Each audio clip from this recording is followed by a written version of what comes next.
Good evening and welcome to Inside City Hall for Friday, September 19th, 2025. I'm Bobby Kuza. Zohran Mamdani once again gets support from a leading state Democrat. Meanwhile, Andrew Cuomo was in Queens where he spoke at a mosque criticizing Mamdani's socialist agenda. Our Dan Rivley joins me now with all that and more from the campaign trail in tonight's top story. Good evening, Dan. Hey, good evening, Bobby. So with Mamdani, so much of his agenda requires raising taxes that have to be approved in Albany. It's good for him that he now has the support from Governor Hochul, the state speaker, Speaker of the Assembly, and the state Senate Majority Leader. And he joined the Majority Leader out and about on the Upper West Side. And it was a warm reception from residents in the area, a little different from Andrew Cuomo. He visited a mosque in Queens, but got heckled by Mamdani supporters who followed him into the mosque.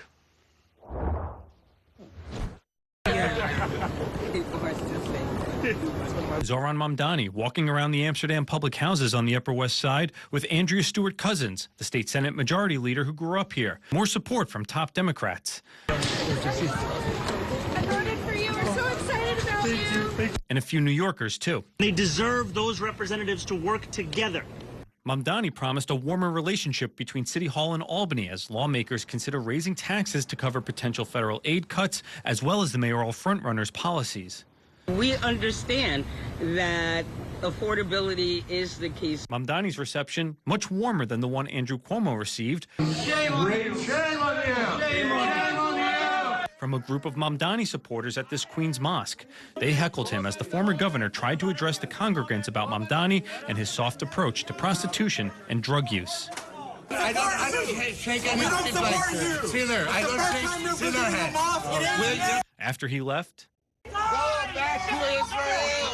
he talked about his message to the congregants about Mamdani, who is Muslim.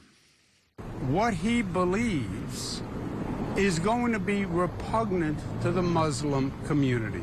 The Muslim community are not socialists. Meanwhile, Mayor Eric Adams visited seniors in the Bronx and told reporters he was grateful for the state Democratic Party chair, Jay Jacobs, deciding against endorsing Mamdani, citing his support of the Democratic Socialists of America. If we allow those policies that the DSA and Zohran is trying to implement, it's going to take us back, and it's going to hurt the city in general, but specifically it's going to hurt black and brown communities, and I'm not going to be silent. And so thanks, Jay. Meanwhile, Republican Curtis Sliwa at Union Square preached nonviolence. Hopefully this will resonate with all the candidates, the supporters, the friends. Bring the rhetoric down. Let's have the debates. Let the people decide who the next mayor of the city of New York is going to be. Meanwhile, at that news conference with Mamdani, the state Senate Majority Leader Andrea Stewart-Cousins was asked about Jay Jacobs, the head of the state party, declining to endorse Mamdani. She thinks he should as the leader of the Democratic Party in the state. But as for whether Jacobs should step down, she said that should be a decision left to Governor Hochul. Bobby? So, Dan, the heckling of Cuomo at the mosque seemed kind of extraordinary to me. I mean, you don't see candidates get heckled at houses of worship very often. Did it feel like it was something that was sort of staged by Mamdani supporters, or did it really feel like these were worshipers who were supporters of Mamdani but just didn't like Cuomo showing up? No, these were clearly Mamdani supporters. They had crisp white shirts with his mayoral logo on it, the buttons. I should say that the congregants listened quite respectfully, and the imam there was even taking some heat for having Cuomo speak to them. And he said, look, we need everyone, anyone who wants to speak to us, we need to invite them and let them in. And Mamdani denies that this was any kind of campaign stunt on his campaign's behalf. Obviously, Cuomo sees it as a sandbagging and did not like that this was a heckling going on in a house of worship where the men pray. But it showed how really sharp these policy differences are. You heard Cuomo being heckled about his support for Israeli Prime Minister Benjamin Netanyahu and all his past scandals that led him from office. All right. Thank you, Dan. Stay there for a minute. I'm going to bring in our Kelly Mena, who's also been with the mayor today and pretty much every day while he's been on the campaign trail, a lot more than he had been in past weeks. But he's been talking a lot lately about this issue with school bathrooms and kids being allowed to use a bathroom that aligns with their gender identity. All of a sudden, we're hearing sort of some new messaging from the mayor on this. Yeah, it seems like the horse carriages and the bathroom issues are new issues for the mayor. As you mentioned, I'm with the mayor every day, and he's been having heavy campaign schedules. Earlier today, while he was in the Bronx visiting those seniors, he doubled down on some comments he made earlier this week about changing the policy at public schools when it comes to students who identify with a certain gender. That comments first started 2 days ago when he was in Harlem talking to, visiting some mosques. He said that comment in passing, but since then there has been some reporting from the New York Times that a letter came from the federal government to a couple of cities, including New York, about possibly pooling federal funds to magnet schools if they weren't coming into alignment with some of the policies from the federal government. They believe that children who are using bathrooms that they identify with but aren't necessarily in alignment with the sex that they're born with at birth are a violation of some federal laws, and for that reason the city needs to come in alignment with that. Mayor Adams doubling down on possibly changing that policy. Here's what he said earlier today. We're going so far away from common sense. I don't support girls and boys using the same restroom. I don't support that. We're going to always respect how one identifies themselves, but my utmost importance is to ensure that when my children are in school, they're in there in a safe environment.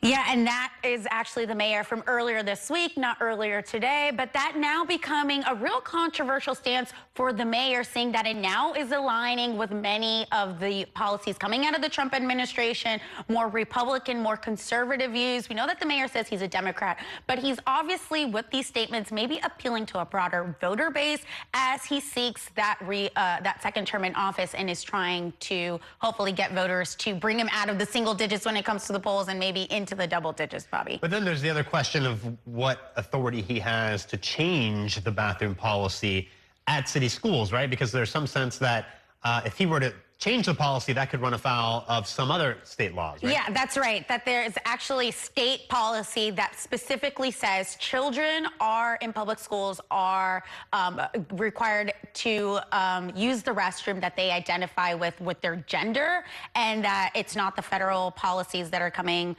from the federal government that they should be following. So it's going to be interesting to see how he would go about changing this. It would include some state support or state officials there.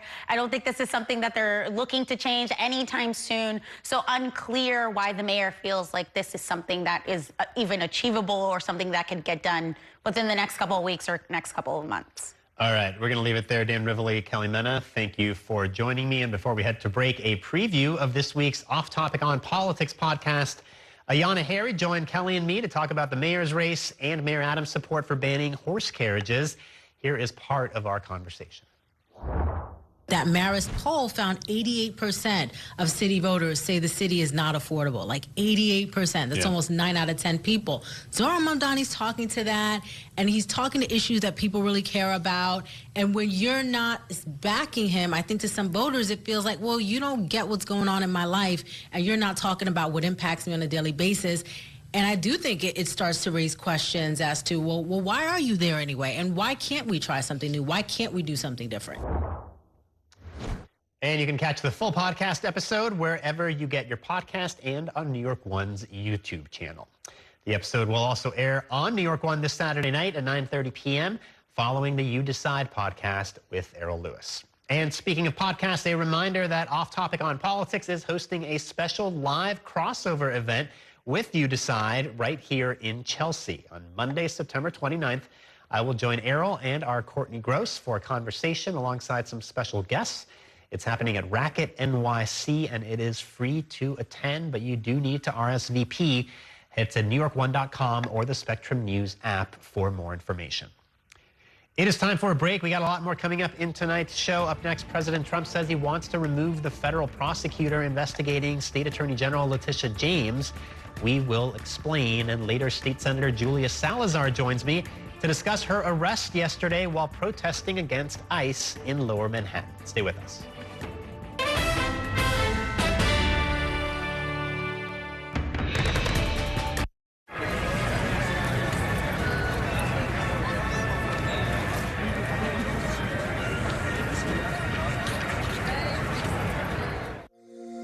Every day tells a new story. At Mornings on One, we're dedicated to bringing you the stories that matter most to start your day. With in-depth coverage of the day's developing news. I'm Pat Kernan. Here are the stories we're following this morning. And weather updates every 10 minutes. Some morning sunshine possible, clouds take over. It's our responsibility to get you the information you need before you head out the door. Mornings on One. Weekdays starting at 6 on the Spectrum News app. Free for Spectrum customers. It's only a game. It's only a little rivalry. It's only a ritual. When I come home late, and a few generations. you're always there. And only Spectrum TV includes all your favorite streaming apps with live TV at no extra cost. It's only a game. It's only everything. I'm Sandra, this is Jorge, and we were adopted in 2019. I remember when they first came to us, Michael was already a teenager. The whole cliche of they're so lucky to have you guys, and it's the other way around. They have changed our family for the better. They chose to love us. They didn't have to. They chose us. Family. Learn about adopting a teen from foster care. You can't imagine the reward. Visit adoptuskids.org. And that's a look at some of what's in the papers this morning. You done with the sports section? Today's story is about the latest chapter for a beloved local business. It's a beautiful day with temperatures in the 60s, but showers are expected in the next hour. In a city that's always on the go, it's important to stop to hear the stories that connect us. The news that matters to New Yorkers. That's what brings us together. That's Mornings on One. Weekdays starting at 6. Exclusively on Spectrum.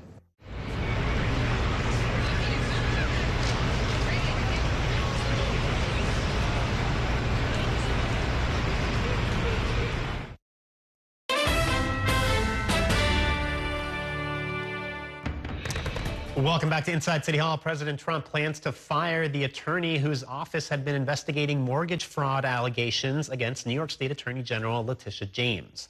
That is according to a person familiar with the matter. The Trump administration had been pushing to bring criminal charges against James, who, of course, spearheaded litigation against the president. Our Kevin Fry in our Washington, D.C. bureau joins me now with the very latest. Good evening, Kevin. Hey, good evening, Bobby. And President Trump essentially confirming this during comments in the Oval Office, suggesting that he does not believe that the U.S. Attorney in the Eastern District of Virginia is up for the job in no short order, in no small terms, because he's unwilling to go ahead with this sort of indictment. Here's some of what he said. It looks to me like she's very guilty of something, but I really don't know. I know that the U.S. Attorney from the Eastern District, or from that district in Virginia, that he was approved by 2 Democrat senators who, in my opinion, are among the worst.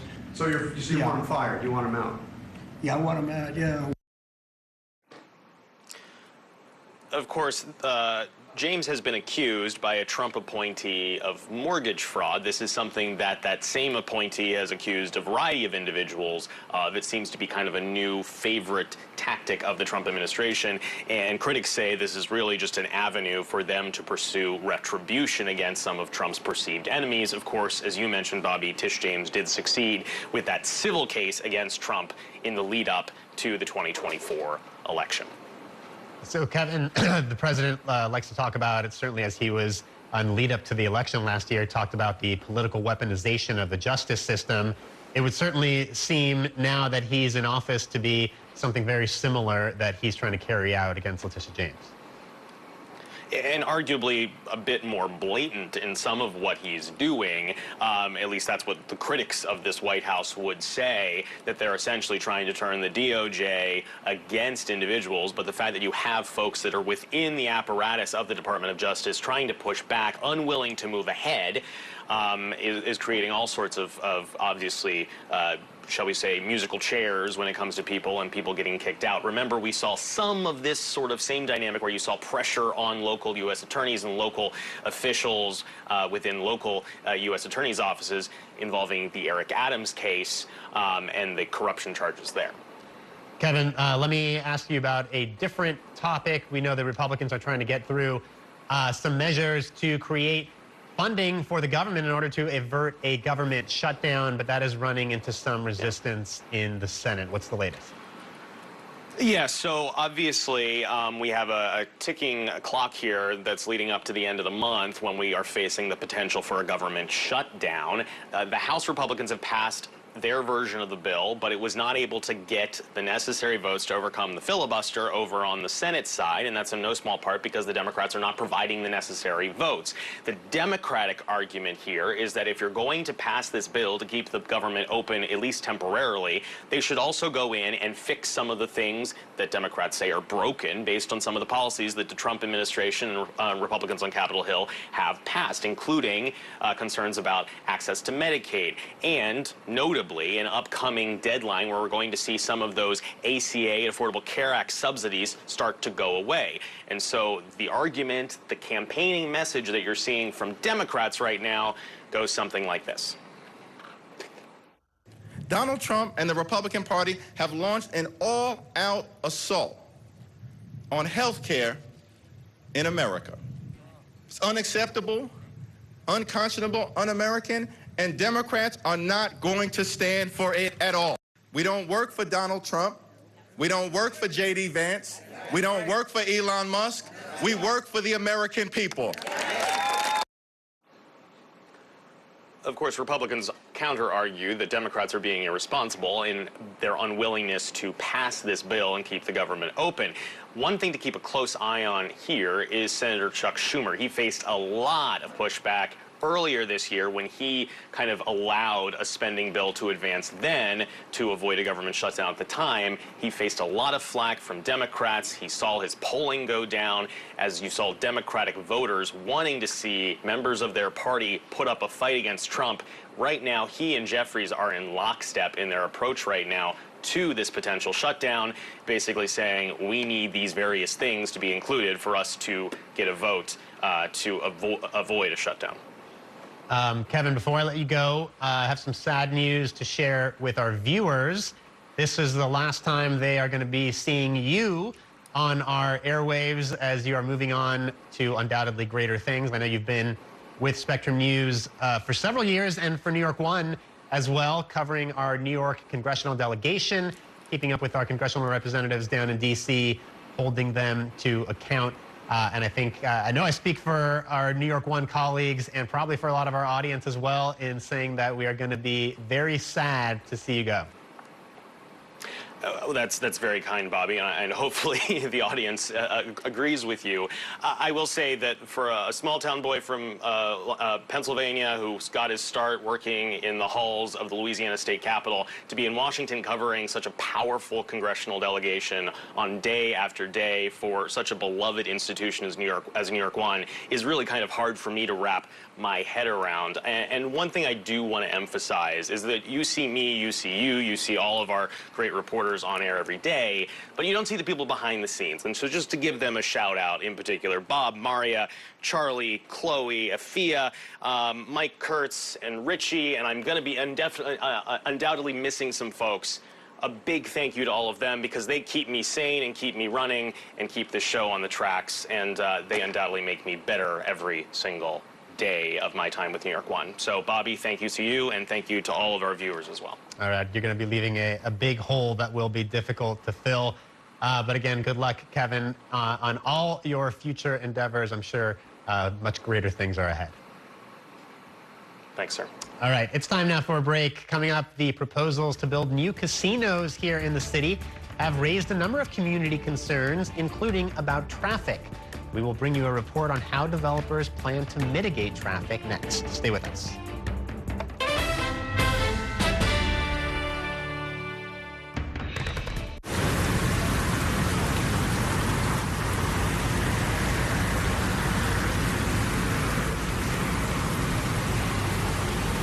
This election year is all about New York City. There are 51 council seats up for grabs, races for our next city comptroller and the next public advocate. Plus, an unprecedented race for mayor. That puts the power in your hands to decide who will run our city. Our team of political experts will be covering every angle of this election to keep you informed on how it could affect you, so you can feel confident with your decision at the polls. Stay with Spectrum News New York 1 for Decision 2025, exclusively on Spectrum.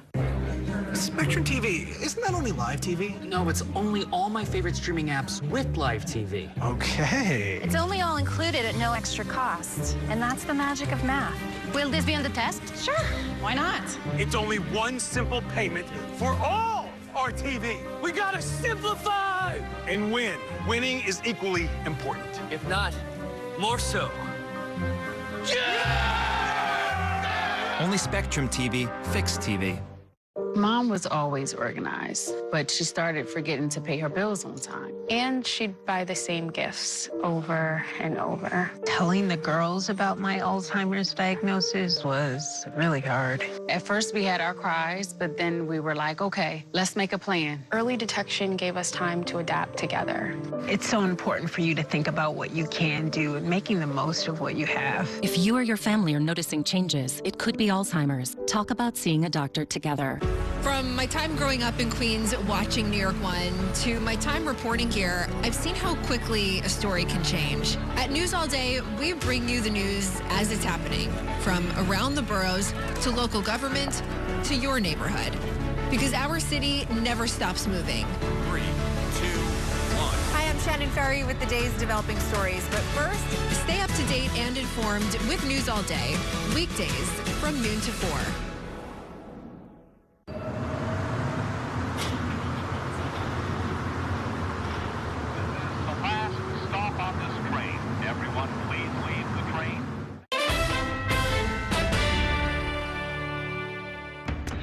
Welcome back to Inside City Hall. Transportation and traffic are major issues as local communities decide whether to allow the 6 remaining downstate casino proposals to proceed.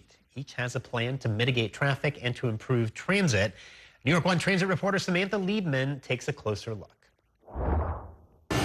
It's a crapshoot as to which of 6 downstate proposals will get 3 casino licenses for live table games. But with nearly every application, a common concern at community hearings. There are times of the day where the average speed is 5.2 miles per hour. Can you imagine what it will be like with the addition of these visitors? Talk about an area that doesn't need more traffic. Quite terrible in that neighborhood because of the Midtown Tunnel, like the entrance and exits for that. This is going to make traffic even worse. The 6 casinos have plans to deal with traffic, both increased cars, charter buses, and rideshare vehicles. All the proposals aim to encourage or incentivize the use of public transportation. I think it's not realistic to think that people aren't driving to a casino. I mean, everyone obviously has the hope that they're going to hit it big when they're at the casino. They're not planning to take a bunch of cash back on the subway, you know. Representatives for Freedom Plaza across from the UN on First Avenue, the only Manhattan casino proposal still alive for now, argue that most guests will be tourists without cars and that having a hotel close to the UN will reduce the need for travel for attendees during the gridlock of General Assembly Week.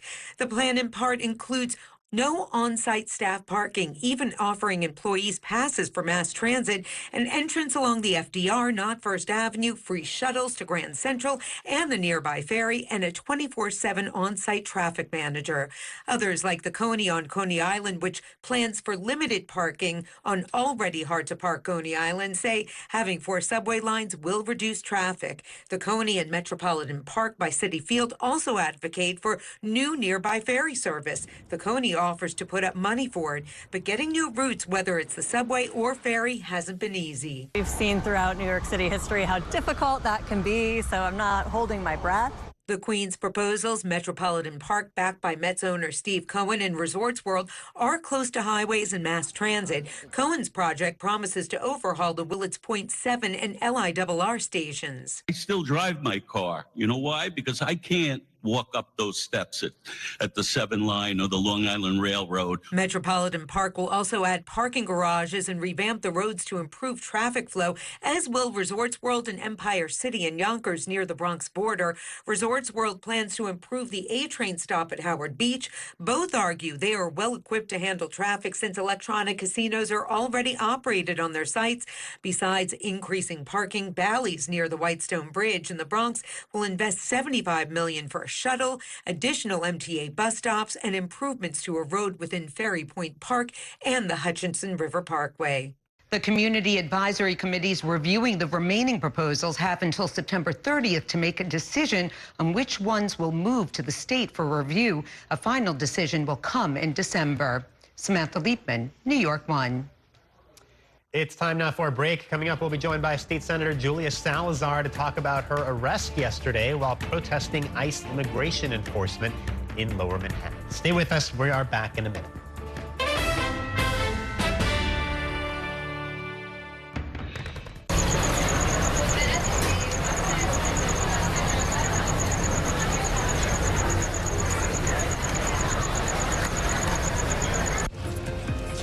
My time at New York 1 has shown me that in the city that never sleeps, the news never stops. So as the day winds down, turn to the rush hour. Good afternoon, I'm Monica Perkman. To catch up on the stories that matter across the 5 boroughs, with in-depth interviews from the city's newsmakers, plus the latest forecast. Catching you up with today, preparing you for tomorrow. Right here on the Rush Hour. Weekdays from 4 to 7 p.m. There's an international travel plan with Spectrum that was an additional $10 a month, as opposed to paying a ridiculous amount per day for roaming fees. This literally felt like my old phone carrier was reaching their hand into my wallet and just helping themselves to some of my cash. I like having no surprises when it comes to my cell phone bill. And with Spectrum, that's been the case. So it saved me a ton of money. Real customers, real savings. To see how much you can save, visit spectrum.com/save. I'm Chris Jakovic. I served in the United States Air Force, and I deployed 3 times. So in 2017, I was serving as an Air Force First Sergeant. Our motto in that role is, my job is people, everyone is my business. But unfortunately in that year, I would lose my own brother, Lance Corporal Adam Jakovic, to suicide. The majority of veteran suicides are from guns. I store my weapons securely, not only for myself, but for my family. My service never stops. At Spectrum Noticias, we recognize that our New York City community is vibrant and diverse. Spectrum Noticias delivers balanced coverage of the stories that matter in our communities and across the country. Our journalists are based in the neighborhoods we cover, ensuring you get in-depth reporting on what's happening in the places we call home. So join us at Spectrum Noticias. We're always on, always there for you. Now available on your TV. Check your local listings. Also available on the Spectrum News app.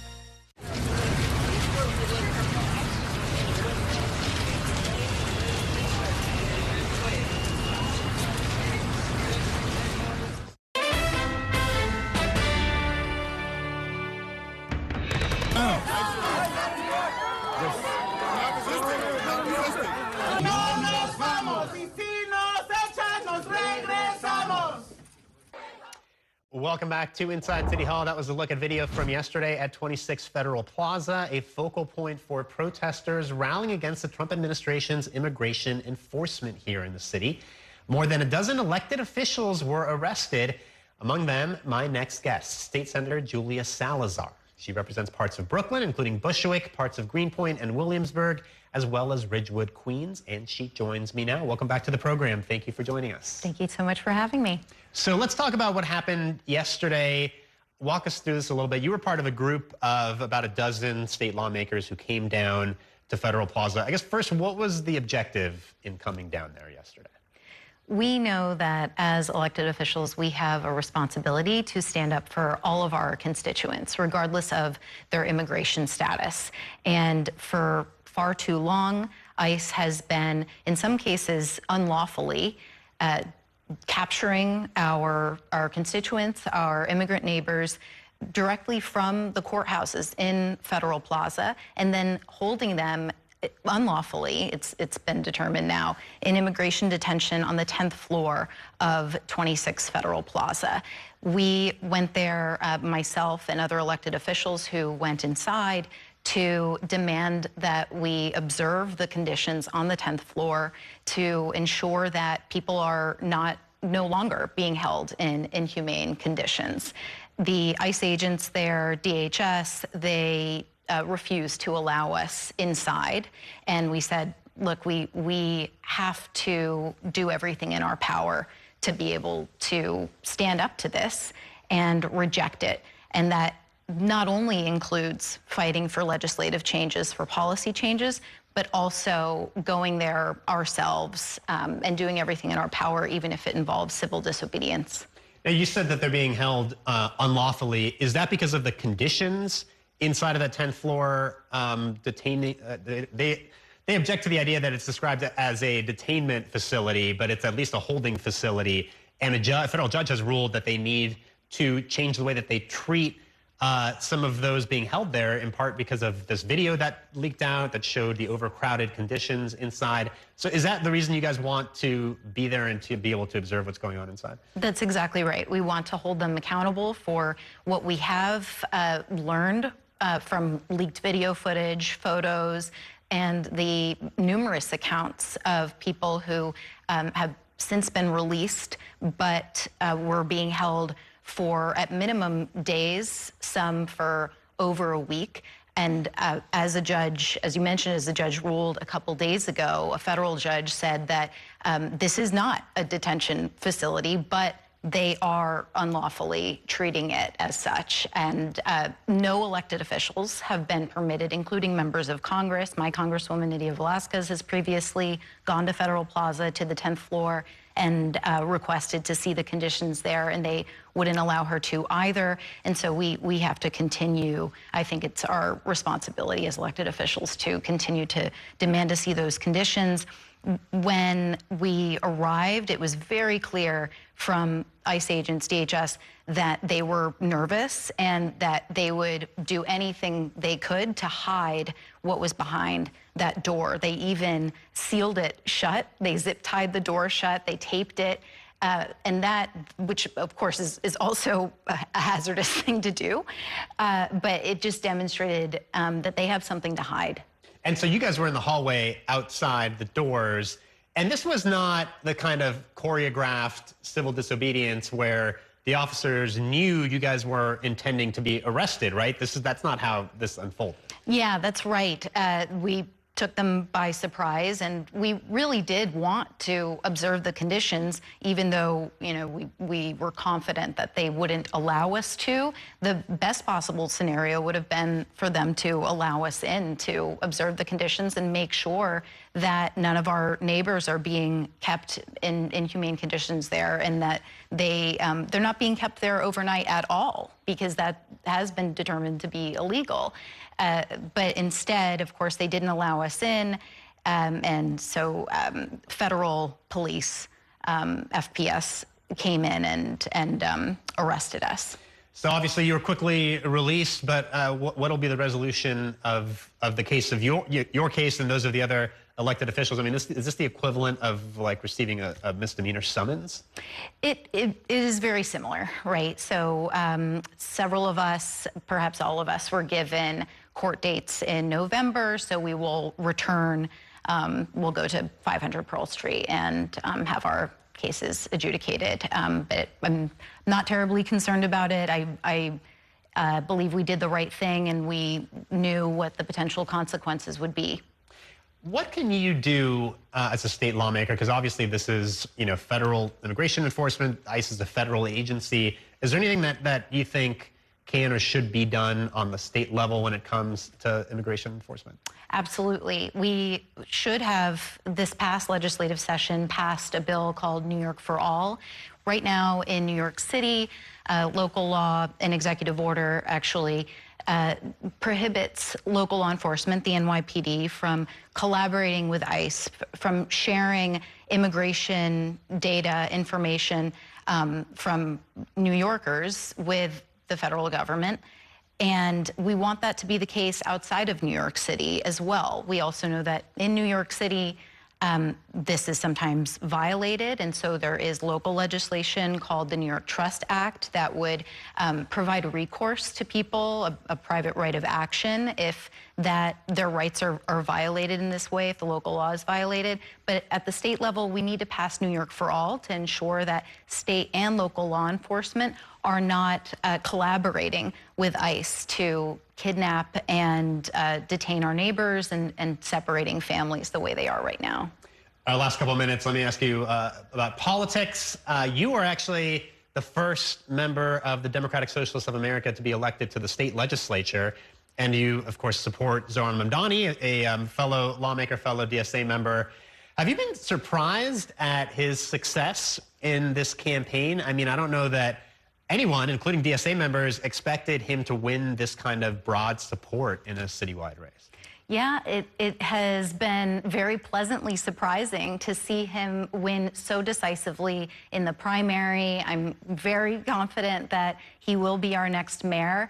And that is what happens when you do something really ambitious and you set ambitious goals for a movement like this, that you continue to surprise yourself and we surprise each other. But it is a wonderful surprise to see someone who deeply cares about the needs of working people and has a vision for making New York City work for all of us, for people across the entire city. I wonder, for people like you, when you see Mamdani, I think in the general election, he's had to do a little bit of moderating his positions and even distancing himself a little bit from the DSA platform, you know, whether it's defunding the police or eliminating misdemeanors, you know, that sort of thing. Is that disappointing to see from your perspective, or is that just, you know, what you have to do to win in a general election with a broader electorate? I don't feel disappointed. As a state senator, of course, I represent a district of a little over 300,000 people, and that's very different than running for mayor and seeking to represent a really eclectic range of viewpoints of New Yorkers. And I know that what Assemblyman Mamdani is seeking to do is represent a much bigger population of people and speak to them where they are. And I think that he will continue to do that. So I support him doing that, even as him seeking to be accountable to that constituency can look different than the work that I do as a Democratic Socialist senator. All right, State Senator Julia Salazar, thank you so much for joining us. Thank you, Bobby. All right, it is time now for a break. Coming up, we will keep our focus on the race for mayor when I'm joined by this week's Friday Reporters Roundtable. Stay with us.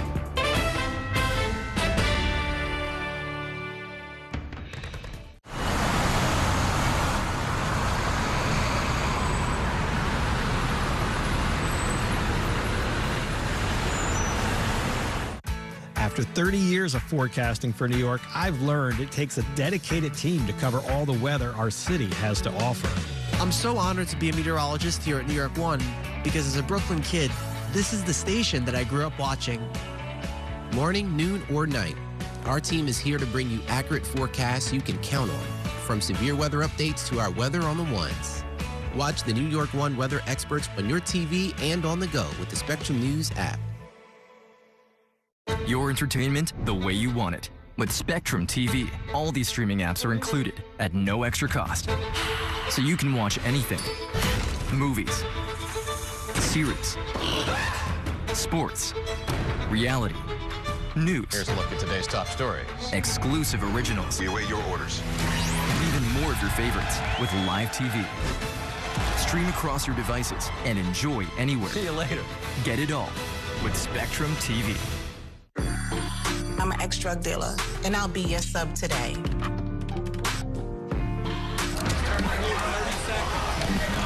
2 milligrams of fentanyl can be lethal. A lethal dose is in here. Who gets it, I won't know. It's cheap, it's potent, and it's profitable. The sad reality is fentanyl is being mixed into everything now. More kitchen now. My father was a New York City firefighter. My mission, like his, is to serve New Yorkers in a city that doesn't stop when the sun goes down. Being with New York One since the beginning, I'm now honored to join you even earlier each weeknight. Starting at 8 with New York Tonight, we'll explore the latest news developments, followed by New York One at 10 to wrap up your day. So join me each weeknight starting at 8 right here on New York One.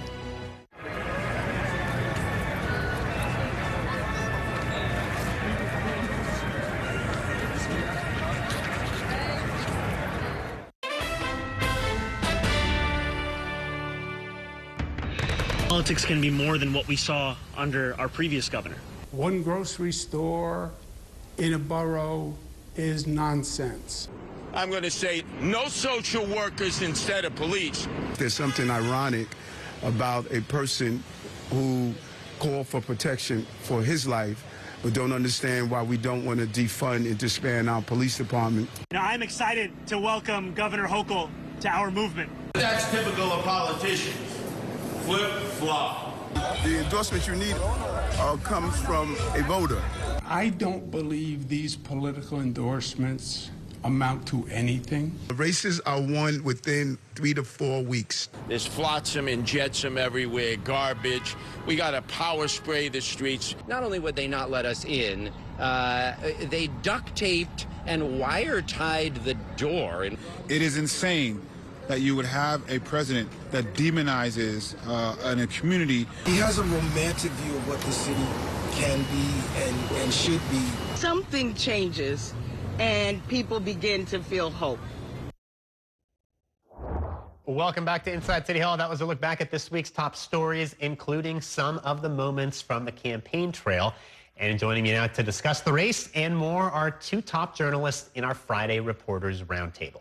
Jeff Mays is a Metro politics reporter for the New York Times, and Rebecca Lewis is a senior state politics reporter at City and State New York. Thank you both for joining me tonight. So one of the big stories this week, these endorsements that Zohran Mamdani rolled out, and one non-endorsement, which we'll get to, but I want to start with the big one, which was Kathy Hochul, who wrote about it in a piece in the New York Times that aired, that ran last weekend. But Rebecca, let me get your take on the endorsement. Maybe not a huge surprise, although Kathy Hochul was very clear in that piece in the Times that she does not see eye to eye with Mamdani on every issue. Yeah, I mean, she really focused on very little policy, and the policy that she did talk about was largely alluding to things that she didn't necessarily agree with, but she really hammered home the Trump aspect. And she said, you know, this is someone who I believe is a fighter who will stand up to Trump.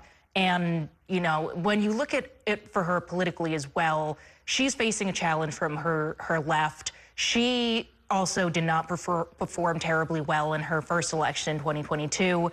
And Zohran Mamdani has got first-time voters out. He's got entire constituencies that we've never seen before out in New York City. And she's going to need a strong showing in New York City in order to keep her position. So this is definitely, I would imagine, as much political as, you know, the Trump aspect for her. Yeah, what does this mean for Hochul and for Mamdani? I mean, I don't know if Mamdani needs Kathy Hochul's endorsement. He's been doing pretty good without it. Right. But it also, I don't know, maybe it legitimizes him in a way that you have a mainstream Democrat saying, okay, maybe this guy's not such a radical, and, you know, people who are kind of somewhere in the middle feel a little bit more comfortable. Right. I think, you know, Mamdani is holding a commanding lead in the polls right now. And so it makes sense for Kathy Hochul to endorse him. For Mamdani, this is a good sign for him. If he wants to accomplish his agenda, he's going to need help from the governor. He's going to need help from state legislators. So if he wants universal child care, he's talking about raising taxes and, you know, raising corporate taxes to fund that. That's going to have to come from the state. Fast free buses, the governor controls the MTA. So it was good to have her on his side. I don't know if he needed it, just given what he's tapped into in New York City with his focus on affordability. And as you mentioned, his ability to expand the electorate. So he's got Hochul, he's got the backing of Carl Hastie, the Assembly Speaker, who announced his endorsement this week, and Andrea Stewart-Cousins, the head of the state Senate, who rallied with him today. Those are the three power players in Albany. So does that mean now he's getting all of his initiatives passed in the state legislature? No. I mean, the governor has said time and time again that she is not going to raise taxes, income taxes, and she has called that her line in the sand, one thing she won't do. And raising taxes on the wealthy, corporate taxes, pied-à-terre, what have you, the legislature has consistently had them in their one-house rebuttals to the governor's budget, and they never make it into the final version. This is not a new thing, and the tax part is a major part of Mamdani's Albany agenda. Now, there's definitely places for them to work together and how to achieve things like universal child care and fast free buses, but you know, it's definitely not going to be a walk in the park. So you mentioned the benefits to Hochul of, you know, linking herself to Mamdani, but is there any downside for her? Because you see Elise Stefanik, who is the upstate Republican congresswoman who will likely, I guess we can say, be her opponent in the governor's race next year. I mean, she's just bludgeoning Kathy Hochul with the Mamdani thing, and you know, she's Comrade Kathy on the cover of the New York Post. So I mean, this does alienate some voters in the state, right? It does alienate some voters, but I think the point about Mamdani exciting the electorate, you know, affordability being a top issue, you know, the governor said that was also one of her top issues. And then the sort of fight against Trump, you know, if Mamdani is elected mayor, the way the president has already talked about him, calling him a communist and, you know, questioning him, you can see that he's going to need help and support. So there's an alignment amongst them right there on those issues that I think make a difference. Let's talk about the non-endorsement of Mamdani that we learned about just in the last day or so. This is Jay Jacobs, the head of the state Democratic Party. I don't know how much ordinary people care about this, but it is sort of extraordinary to have the head of the New York State Democratic Party refusing to endorse the Democratic nominee for New York City mayor, right? On the one hand, it kind of is. But the other thing to remember about Jay Jacobs is that he wears two hats. He's also the Nassau County Democratic chair.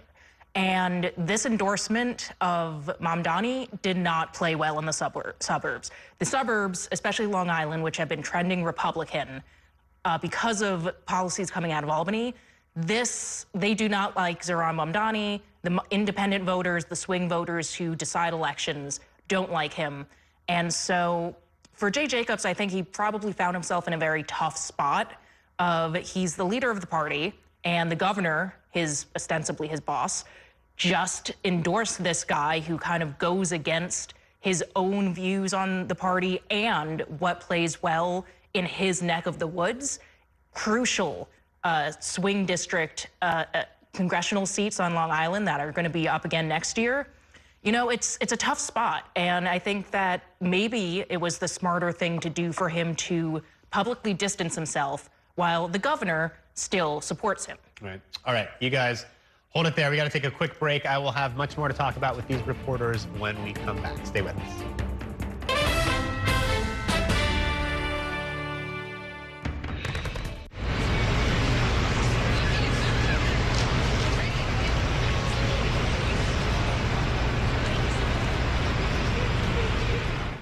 Here's the deal. People need a place to explore national issues that have an impact on their community. To understand those issues better, we're bringing together our team of local political journalists from across the country to break down what's happening. So join us every week to catch up on the key stories making a big difference across the nation and in your local community. Watch The Big Deal with Errol Lewis Friday nights at 9 on Spectrum News New York 1. Available on all of your favorite devices exclusively on Spectrum. My name is Gail, and we are in my showroom for Floor Spire Design House. Getting Spectrum set up for my business was extremely smooth. They had it set up within an hour, and I was online and ready to go and run my business. Spectrum helps me stay online. You know, I have to be able to be online at 5 a.m. when the market's open. Without Spectrum, it wouldn't be possible. Get up to 4 months free when you bundle award-winning internet. Visit spectrum.com/business to learn more.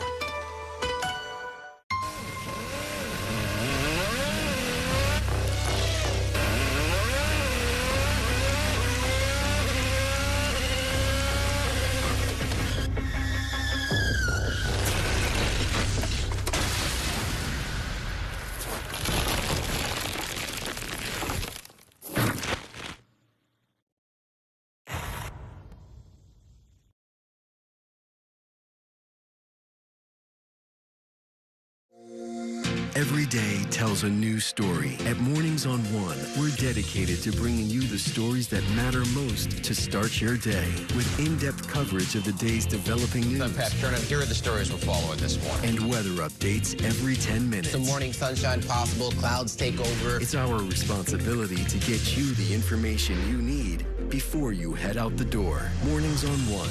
Weekdays starting at 6 on the Spectrum News app. Free for Spectrum customers.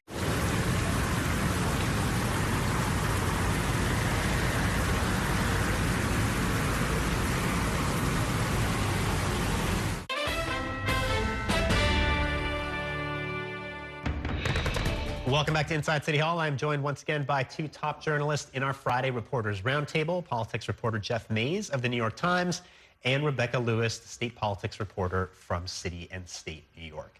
So on the topic of endorsements, we've seen all these people come out in support of Zohran Mamdani, who's been reporting that Congresswoman Yvette Clarke is going to come out and endorse him. Does this mean that we're going to see Chuck Schumer and Hakeem Jeffries now come out and endorse them? Is this like the dominoes beginning to fall, or do those guys have other things to worry about? Well, I'm not sure about Chuck Schumer, but I think Yvette Clarke is a good sign of Hakeem Jeffries. They're, close allies in Brooklyn. And I think Hakeem, this has been dragging on for a while now. And Hakeem is getting questions from Democrats across the country who are upset with him that he is not supporting the city's Democratic nominee. So I think he wants to bring an end to this probably soon at some point. But I think Yvette Clarke endorsement is a good sign that potentially, we could see some support from Hakeem. The issue for him is, he wants to be Speaker of the House. He has, sort of moderate conservatives across the country who may not be pleased with a Mamdani endorsement and what that says about the party. Yeah, what do you think? Does the Hochul endorsement kind of give cover to some of these other prominent Democrats to endorse?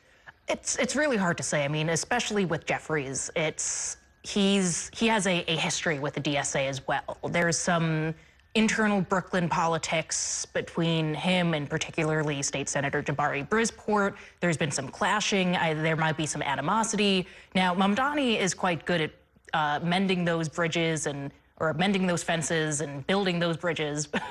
But I think that there is also, in addition to the larger, broader politics at play, there's also sort of the more personal tension there that I think is probably playing into his reticence. But Schumer, he's kind of a wild card. Yeah. Let's talk about Andrew Cuomo. Cuomo this week faced a lot of questions about his views on Israel. He had an interview with the Times, and the Times sort of played up the fact that maybe he was changing his stance a little bit on Israel. He had some harsher language about the conduct of the war in Gaza. But then he kind of denied he had changed his position when he was asked about it. So what do we make of this? I mean, I was there in the room, and he definitely made a point of talking about the war in Gaza as horrible, as needing to stop now. This is a man who volunteered to defend Netanyahu, and had been very supportive of Israel. I think what the New York Times seen a poll that was done a couple of weeks ago showed that voters are interested in the way Mamdani is talking about what's happening in Israel, saying that, he's not anti-Semitic. He supports Jewish New Yorkers, but at the same time, he has decried the war in Gaza and has been very explicit about that. So that may have been part of what's leading Governor Cuomo to finally, as the rest of his party is, moving towards the view that what's happening in Gaza is problematic and needs to come to a halt immediately. And then there's this whole question of whether Netanyahu should be arrested when he shows up next week, which Mamdani has promised to do. And then Cuomo said Mamdani should be arrested if that's what he tries to do. But what do you think? Is Cuomo shifting here on Israel because he sees what the polling says? Andrew Cuomo knows how to read a poll. And, he's I don't want to say he's flip-flopped on a lot of issues in the past, but he's definitely evolved on a lot of issues in the past that might have surprised people now to learn that he held XYZ positions in the past. So he sees the tides, he sees where things are going, he sees the polls that show that Democrats and I think a growing number of independents as well are less on Israel's side than at the start of this war. So you know, it makes sense for him to start to soften that language a little bit, and certainly it still seems much more moderate compared to someone like Mamdani, who says we should arrest Bibi when he comes to when he comes to New York. Yeah. Jeff, let me ask you about a piece that I know you wrote about this yesterday, and this is Mayor Adams on the transgender issue and bathrooms in schools, kids being allowed to use the bathroom that aligns with their gender identity. All of a sudden, he's singing in a different tune. Yeah, it was unusual. I was out with him Wednesday, and he was campaigning in Harlem, and he was talking about Mamdani, and then he starts talking about the bathroom issue and how, you know, he doesn't believe that boys and girls should be using the same bathroom. He linked that to Mamdani as having that belief, and then the next day he went even further and said that he, you know, there's mayoral control of the schools, that if he had the power to change that, he would. The issue is that, you know, under the human rights law, under district policy, students are allowed to use the bathroom that they feel most closely identifies with their gender, and the state reminded the mayor of that today. The issue is that the mayor and the city got a letter from President Trump, the Trump administration, saying that they were going to cut millions of dollars in funds if the city did not change this policy. So that letter came just one day before Mayor Adams announced that he was very concerned about this policy. And there's been a lot of pushback, a lot of concern about what this means for protecting children. Right. All right, guys, we are going to leave it there. Jeff Mays, Rebecca Lewis, thank you guys so much for joining us tonight. And that is going to do it for tonight's show. Stay tuned for another episode of our weekly national political show, The Big Deal with Errol Lewis, at 9 o'clock tonight. Thanks for watching, and have a great weekend, everybody. We will see you the next time on Inside City Hall.